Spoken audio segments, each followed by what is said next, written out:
নমস্কার বন্ধুরা, শুভ দুপুর। দেখো আজ আমি কি রান্না করলাম।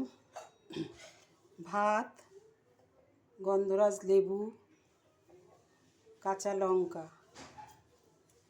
বাটা মাছ ভাজা, ধনেপাতার বড়া,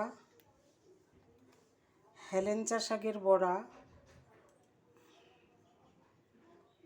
ডাল,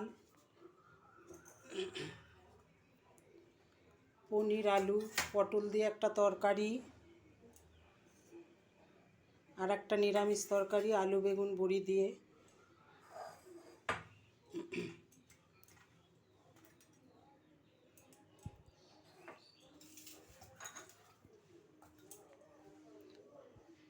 গাজর, আলু, বিনস, মটরশুঁটি দিয়ে একটা তরকারি, আর